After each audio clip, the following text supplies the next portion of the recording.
Halo teman-teman, Assalamualaikum warahmatullahi wabarakatuh. Kembali lagi di channel YouTube aku, Inafisah Nafis.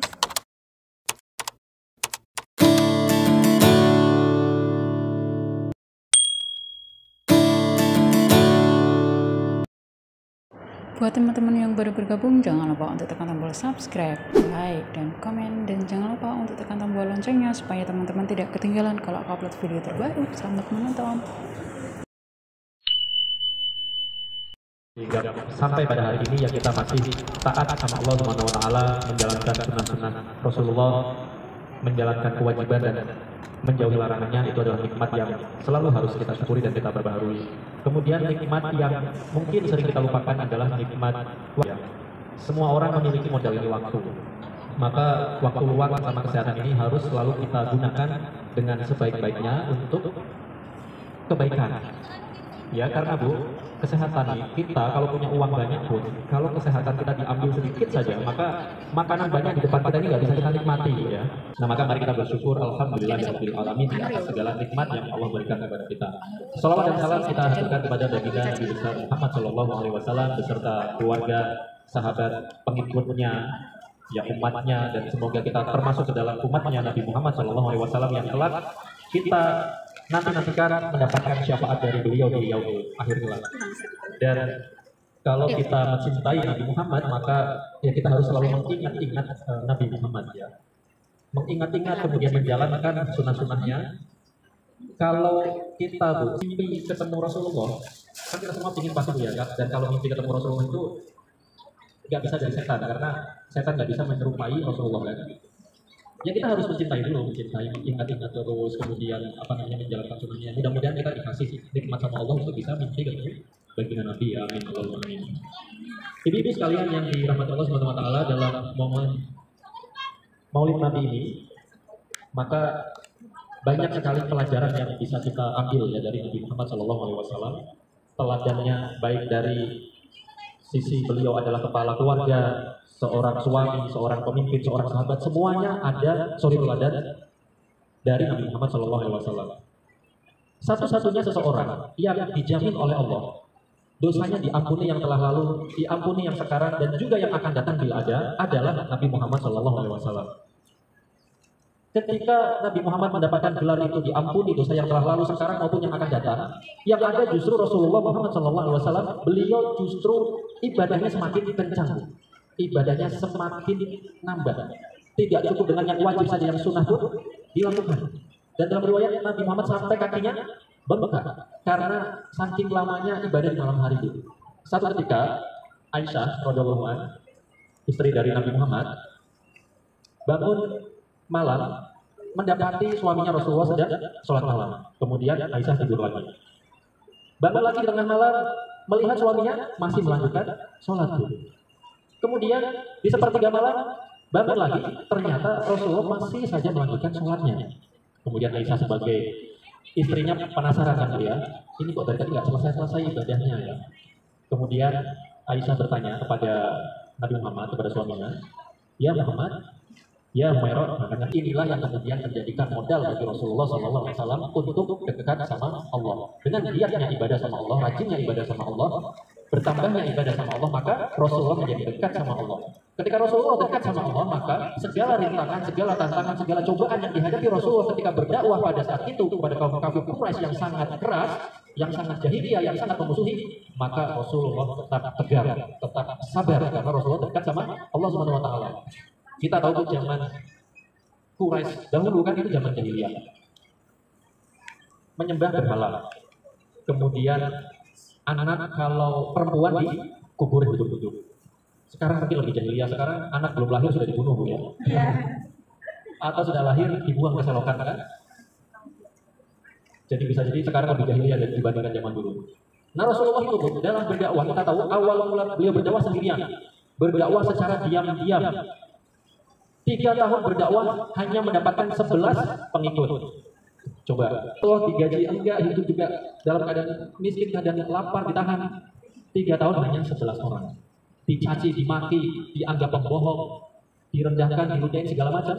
Tapi Rasulullah tetap tegar. Karena apa? Karena giatnya ibadah sama Allah, dan kemudian karena Rasulullah dekat sama Allah Subhanahu wa taala. Maka ini poin yang paling penting ibu-ibu sekalian.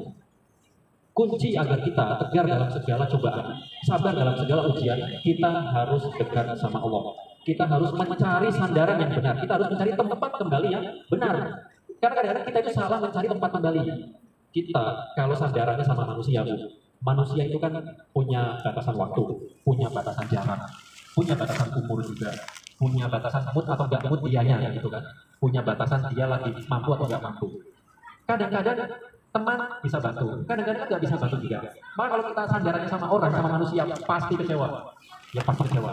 Termasuk kita juga nggak boleh bersandar sama anak, Bu. Saya ini kerja, pokoknya habis-habisan buat anak, harapannya nanti tua, anak yang akan ngurus. Nah, anak yang akan kerja, yang akan hidupin saya. Itu nggak boleh, Bu. Sandaran kita sama Allah, kita nggak tahu anak kita umurnya sampai kapan. Ya nggak, Bu? Bisa kita duluan, bisa anak kita duluan yang dipanggil sama Allah. Kita sudah bersandar sama anak, kita tahu anak kita duluan yang dipanggil misalkan. Kecewa kita kan? Nanti Allah cemburu kalau begitu, Bu. Udah diambil duluan, kita kecewa. Maka sandaran sama Allah. Siapapun nanti Allah akan menghantarkan bantuan, itu terserah Allah. Jadi kalau kita bersandar sama Allah, maka terserah Allah. Allah mau kasih bantuan kita lewat siapa, Bu? Paham maksudnya, Bu ya? Allah bisa menggerakkan hati siapa saja untuk bisa membantu kita di saat kita mengalami kesulitan. Maka kuncinya dekat sama Allah Subhanahu wa taala. Bagaimana untuk dekat sama Allah? Kita harus ikuti aturannya Allah. Gak bisa kita pakai aturan sendiri ya. Yang penting kan hatiku baik. Yang penting aku berbuat baik. Ya nggak usah sholat, nggak apa-apa, nggak usah puasa, nggak apa-apa. Yang penting pokoknya aku berbuat baik. Gak bisa, Bu. Kita harus ikut aturan Allah. Ibu ini mau kau ini kan sudah diampuni sama Allah. Dosa yang telah lalu, dosa yang sekarang dan dosa yang akan datang bila ada. Dan engkau ini sudah dijamin masuk surga sama Allah. Tapi kok ya sampai segitunya engkau beribadah semalaman. Ya, Bu, jangan gitu-gitu amat, itulah kalau bahasa kita, Bu ya. Nggak usah kosong-kosong amat lah, biasa-biasa saja. Allah sudah diampuni dosanya, sudah dijamin masuk surga.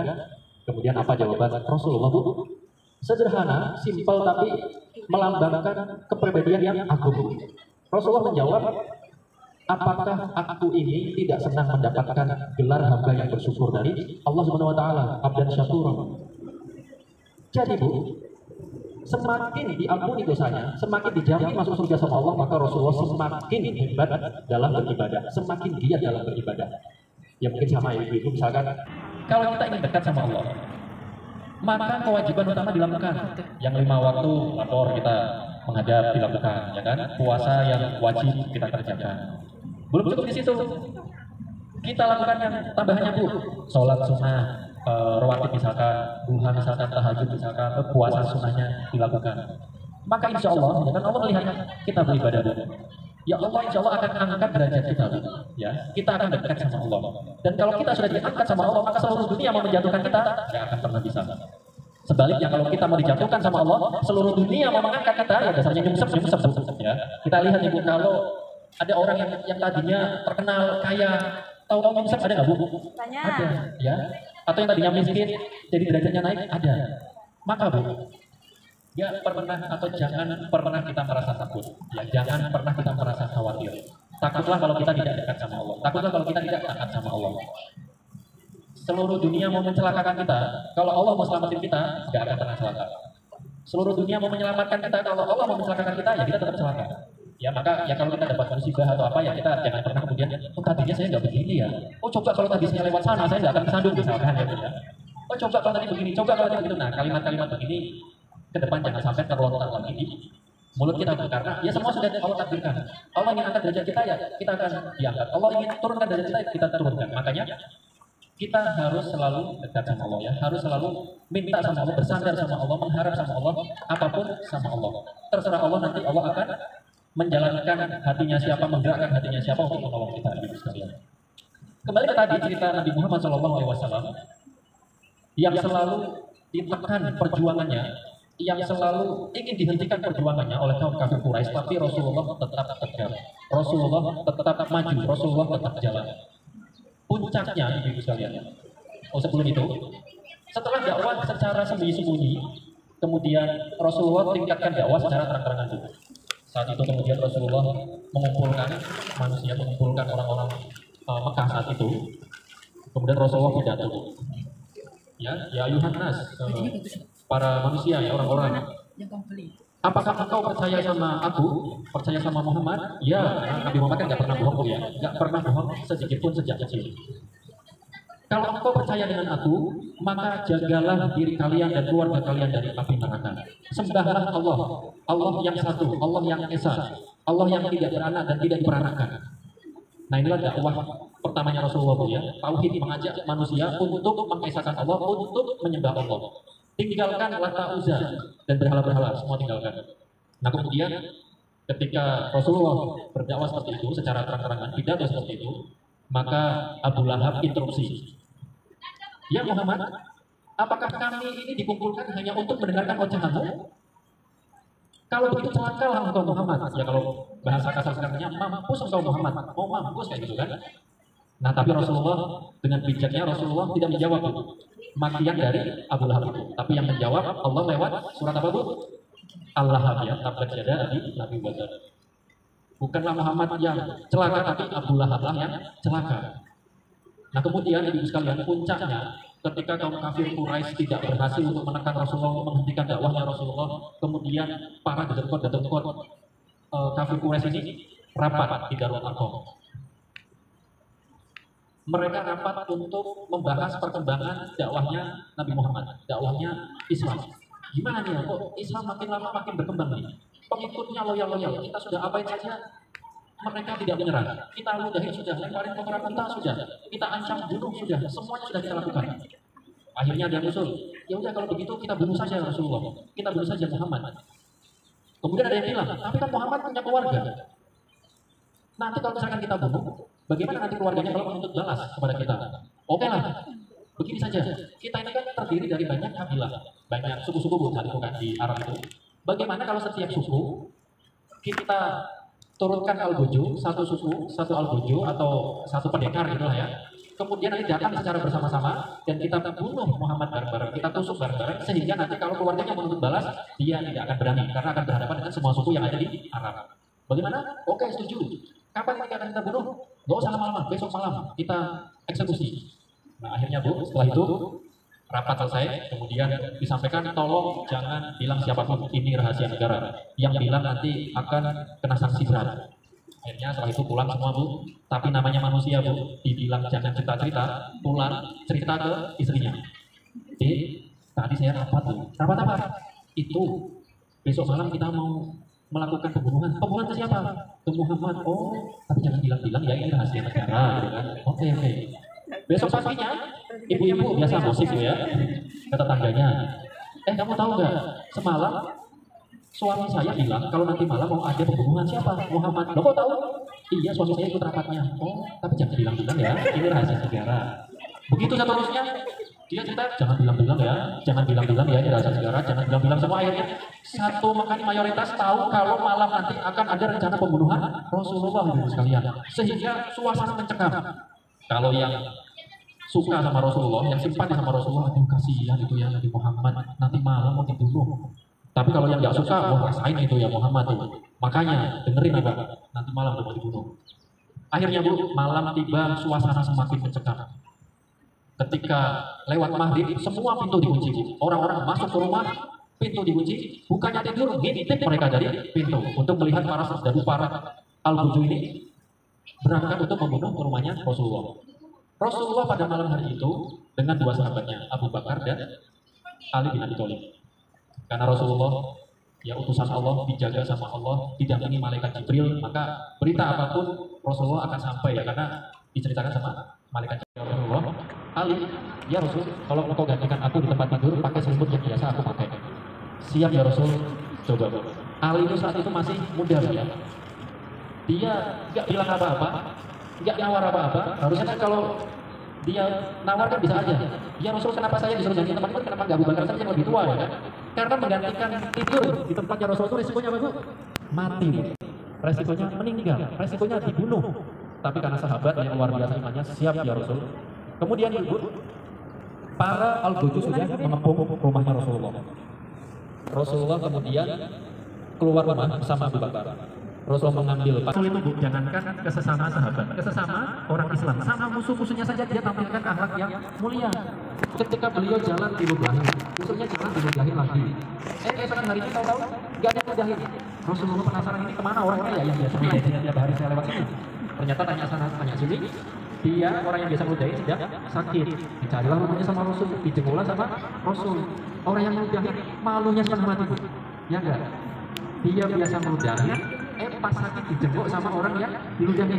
Dan itu ternyata orang yang pertama kali menjenguk dia, Bu. Belum ada sama sekali orang yang menjenguk dia ketika sakit. Allah ketika ke Taif dilemparin batu, dicemooh, ya kan? Sampai Rasulullah dilemparin batu sampai berdarah-darah. Kemudian datanglah malaikat Jibril menawarkan bantuan. Ya Rasulullah, kalau engkau mau, ini Jabal Uhud nih, bisa kita angkat dan timbun kepada orang-orang yang melempari Wahabi semua itu. Apa kata Rasulullah? Jangan. Mereka seperti itu karena mereka tidak tahu. Kalau mereka tahu, mereka tidak akan seperti itu. Kita doakan saja semoga nanti anak atau cucunya akan beriman sama Allah. Kalau kita, Bu, sedang dalam kondisi kesulitan, kondisi disakiti sama orang, ada tawaran bantuan yang lebih hebat, wah kita senang banget, Bu. Langsung saja eksekusi. Pas banget ini timingnya, waktunya saya lagi butuh bantuan, ada bantuan. Tapi Rasulullah enggak, Bu, bisa mengontrol emosinya untuk tidak membalas dendam. Nah, maka itulah hebatnya ya, kalau seseorang punya kuasa untuk membalas, tapi dia nggak membalas. Nah, itu hebat, Bu. Kalau kita nggak membalas karena kita nggak mampu, itu memang ya biasa. Nah, Rasul itu, Bu, jangankan ke sesama sahabat, ke sesama orang Islam, sama musuh-musuhnya saja dia tampilkan akhlak yang mulia.